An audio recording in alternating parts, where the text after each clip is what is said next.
I'm going to give you a little bit of an update. We've had a very unique year. It has been a challenging time. Last year, if you remember, we kind of had some slides that talked about this coalition of the willing that we always embrace and utilize on our political efforts, whether that's lobbying or whether that's fundraising, campaigns, and so forth. And certainly we still do that. And I'm going to talk about that a little bit. But this year's been very unique in how we have tried to work very diligently in maintaining a strong political presence in a year of an unknown, a year of challenging times. And we've had a lot that's happened. February in 2020, right before everything hit, was one of the last times we were physically in presence in DC with members and offices and so forth. So we've had to get really creative of how we continue to maintain our engagement with them and how we work with them. We also had an election this cycle that posed a lot of challenges, and that's one of the main functions we have of PACs, is to fund and work with members and help them get reelected to send them back to Congress. Those that are actively engaged in our industry, that respect our industry, that support our industry. I see Mary here with Senator Cruz's office. I know Joel's here with Senator Cornyn's office. And both of those gentlemen are very astute advocates for ag and have spent a lot of time learning more about ag policy along with their staff.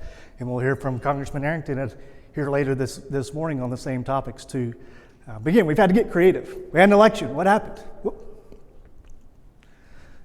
have a new president.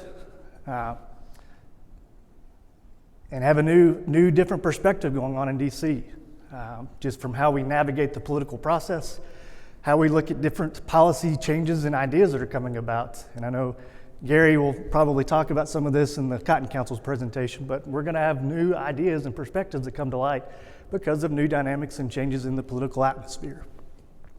So we have a new president, 46th. President Biden, certainly he's been around a long time from a political standpoint, but he currently serves as the 46th president of the United States. We had a competitive House race, and some of this is still in flux because there's a couple of special elections, but essentially from the dynamics results, the Democrats, obviously, they did hold on to the majority in the House. The one thing that was gained from a Republican aspect is they narrowed the demographic gap by flipping 15 House seats. And so that margin is a lot more thinner, and that makes it a little bit more difficulty for both congressional bodies, or forces them to work more closely together to move policy because they got to herd all their cats, if you will, and make sure they meet the vote threshold to move policy. The Senate got even more narrower. It's pretty much tied 50-50, and then the vice president has a split vote.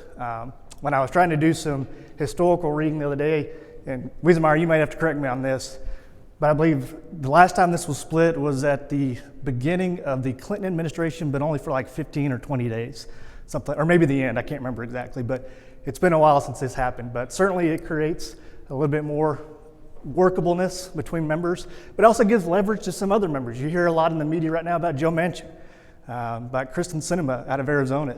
They carry quite a bit of political gain right now because they can move the policy agenda because they need every vote that counts to be able to get to a 60 vote threshold. All that being said, we did have an election.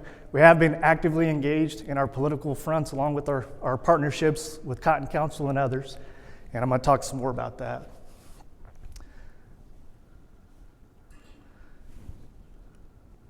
See if I can get there we go. So let me kind of give you some numbers. Again, we missed our annual meeting last year, but I'll give you some updates real quick on that.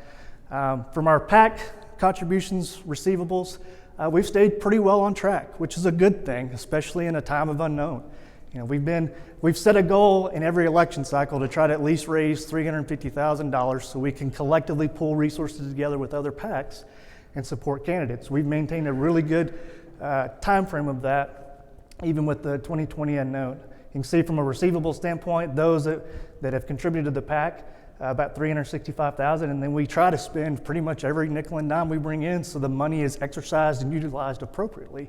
And that's why you see on the expenditure side of $347,000.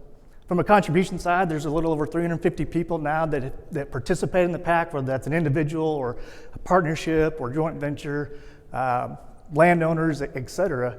But as compared when we formed this PAC in 2015, the initial inception of the PAC had 12 people.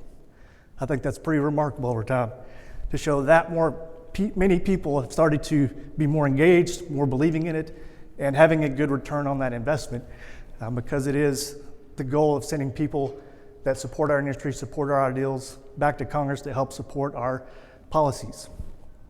We currently have 11 gens that are participating in the PAC deduction program. Certainly very appreciative of those that have done that and welcome any that would like to learn more about it. And then we had a partnership through Farmers Cooperative Compress that have helped us expand our footprint, and we're very appreciative of their engagement and their partnership in this effort as well. And then lastly, just from a participation, in 2019, obviously things were very different. We were all able to meet in person like this, shake a hand, hug a person, whatever. And we spent a lot of time going back and forth to DC on a very regular basis between myself, Steve, the officers, volunteers. We participated in around 110 in-person events, which was great. But with the pandemic, things changed. We had to figure out how to do things a little bit differently, but still maintain our presence and footprint. I know most people are very aware of virtual platforms now, but we've done 89 of those during this pandemic.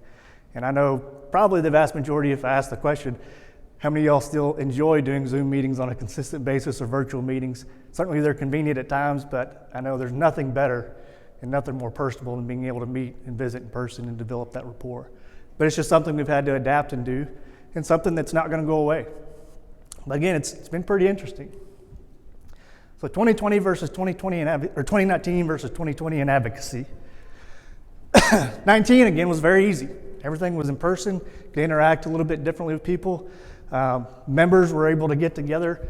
We'd have receptions with them, dinners with them, spend a lot more time than we've had as of late, where there was an hour or two just to get to know one another and build that platform with them, their staff, and so forth. So again, a very different time. And in the blink of an eye, almost overnight, it changed. Something like this. That's about what it felt like almost immediately. I joke a little bit. I've told Steve this story. So my dad, whenever I was a little kid, talked about the Jetsons and how one day we were going to have this type of technology, and we would use it pretty aggressively. Anybody know when the Jetsons first aired? 1963. That's pretty impressive that someone thought up that. And some of the technology was somewhat there, but 1963, it aired for one season. And they had the technology that we've embraced and really exercised aggressively today. I can get my slides there, advance appropriately. Again, virtual platforms. Most people use virtual platforms. My parents use FaceTime a lot to see my two nieces that live up in Hereford when they can't go see them all the time. People use it kind of in a social aspect, social setting. It never was aggressively utilized in a business standpoint until COVID. And it really just sped up the utilization and the process of it. But everybody's gotten to learn a lot more platforms for virtual meetings. This is kind of what it's been like, to be honest. This was the other day with Congressman Cuellar, who's a member out of San Antonio. Again, we still maintain our coalition. These are several folks that we've loved and would like to have them here in the future that we work with. You can see Cuellar's there with the yellow highlighted box. You can see Jeff Harrison there in the top right corner. Tom Sell, everybody has a familiar face with him. They're kind of left. And then we talk about our coalition of the willing, whether that's with the Cotton Council, with CAC. You've got Robbie Minnick there just below Cuellar. You've got Steve there in the bottom corner, but we also work very aggressively with the sugar industry. Several of these folks are part of that. You've got Jennifer Cervantes, who's next to Robbie, and this bearded wonder is Ryan. They both work for Florida, Texas and Florida sugarcane. And then you've got rice, you've got American Crystal, and U.S. Sugar Beet. You've got Tim Lust, who's with National Sorghum, Robbie Blunt with Western Peanut Growers. And again, it's just more of we're maintaining our coalition, our footprint, our efforts. It's just been very different. But certainly we have not slowed down, and we will continue to maintain our efforts in that front. But it's been odd. Again, just collective advocacy through PACs. I mentioned a couple of them. I know we've got some others like Farm Credit. We work very well with them. Texas Farm Bureau. We've tried to maintain our coalition of the willing, our footprint, And I know even after the election cycle, and this is something that's important moving forward, is after the election cycle, a lot of industry groups, quote unquote, took a pause on political fundraising and giving, just to kind of see what the lay of the land was. We have not, and we don't plan to. And that's been very well recognized in the political arena.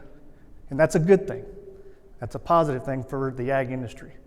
It shows that we understand the value of doing what we're doing and the importance of sending people back to DC that support the industry.